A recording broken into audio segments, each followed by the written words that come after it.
Morning, everyone. Today is the U.S. election day, so that means that there's going to be a lot of uncertainty in the markets. Personally, I'm going to stay out. I recommend people to stay out if you don't know what's going to happen. I mean, we all don't know what's going to happen, of course, but the number one goal as a trader should be to minimize the risk. So we want to make sure that we don't expose ourselves to stuff we don't know about.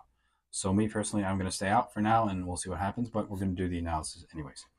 ADCAT hasn't really changed as opposed to yesterday. We were expecting price to follow that bearish order flow. We get a reaction off of that. Some traders that we know took a break even here. Right now, it looks like we might take out that high and then we can look for a shift in structure. For right now, I'm just staying out. AUD hasn't really changed. We got a reaction off of that zone that we marked out yesterday. Now, a lot of traders took a break even here. Some traders who are a bit more aggressive could be looking for long from that demand zone right there. For now, I'm just going to stay out. AUD hasn't really changed, and a lot of pairs today haven't really changed as opposed to yesterday and last week. And I'm assuming that's because of the elections that a lot of hedge funds or a lot of firms are staying out right now. AUD tapped that supply zone. We're expecting price to basically tap this zone and then target that low right there so you can look for shorts.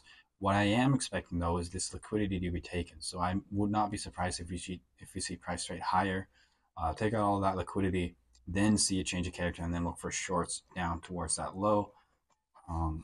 Do keep in mind that with that liquidity, that does lower your probability of this playing out. AUD we got a reaction off of that zone that we talked about yesterday or last week. Now we're trading a little bit higher. There's a good chance we'll get a reaction off of that refined supply zone. Also, this is a USD pair, so I'm not too sure about what's going to happen. So I'm going to stay out. CAD CHF is respecting our analysis nicely. We were expecting price to take out this low, and we're slowly moving towards that. So that's always good to see. CAD JBY is also respecting our analysis nicely. We were expecting price to trade back into demand, which is exactly what happened. Once we tap demand, we're looking for a change of character. We could wait for price to go a little bit lower, then wait for that change of character and look for longs to take out that high right there.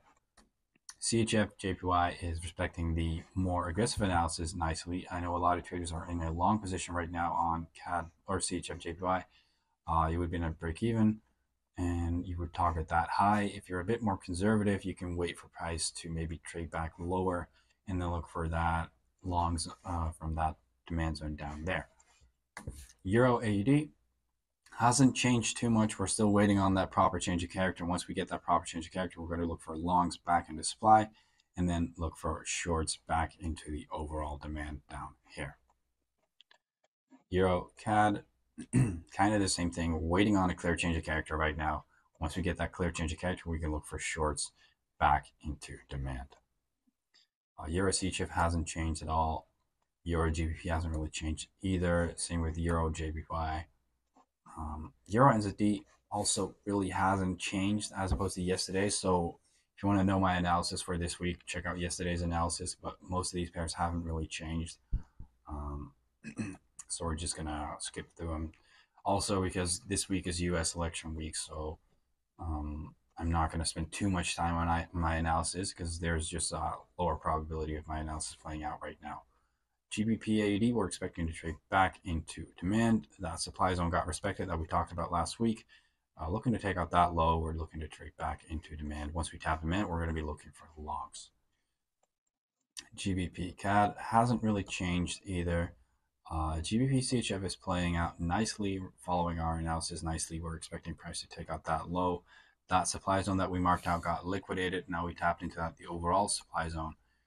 And we're respecting our analysis nicely, looking for shorts to take out this low. GBP NZD hasn't really changed either, to be honest. GU, so a lot of traders that we know took a break even on GU right now. Also, because this is a USD pair, we're staying out because we're not sure what's going to happen. The analysis remains that we're going to take out this low. I did mention though that we were following bearish order flow for quite some time, and it's just like probability wise, the longer you follow a trend for, eventually that trend's going to shift. So we'll see what happens. Right now I'm staying out of that. I do not suggest you guys to go look for any trades on USD pairs right now. NZD CAT hasn't changed. NZD CHF hasn't changed either.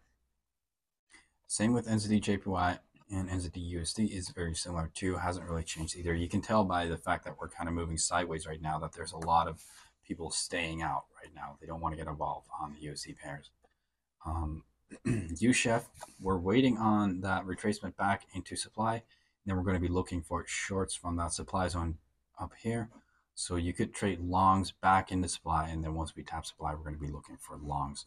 UJ hasn't really changed, and gold hasn't really changed either.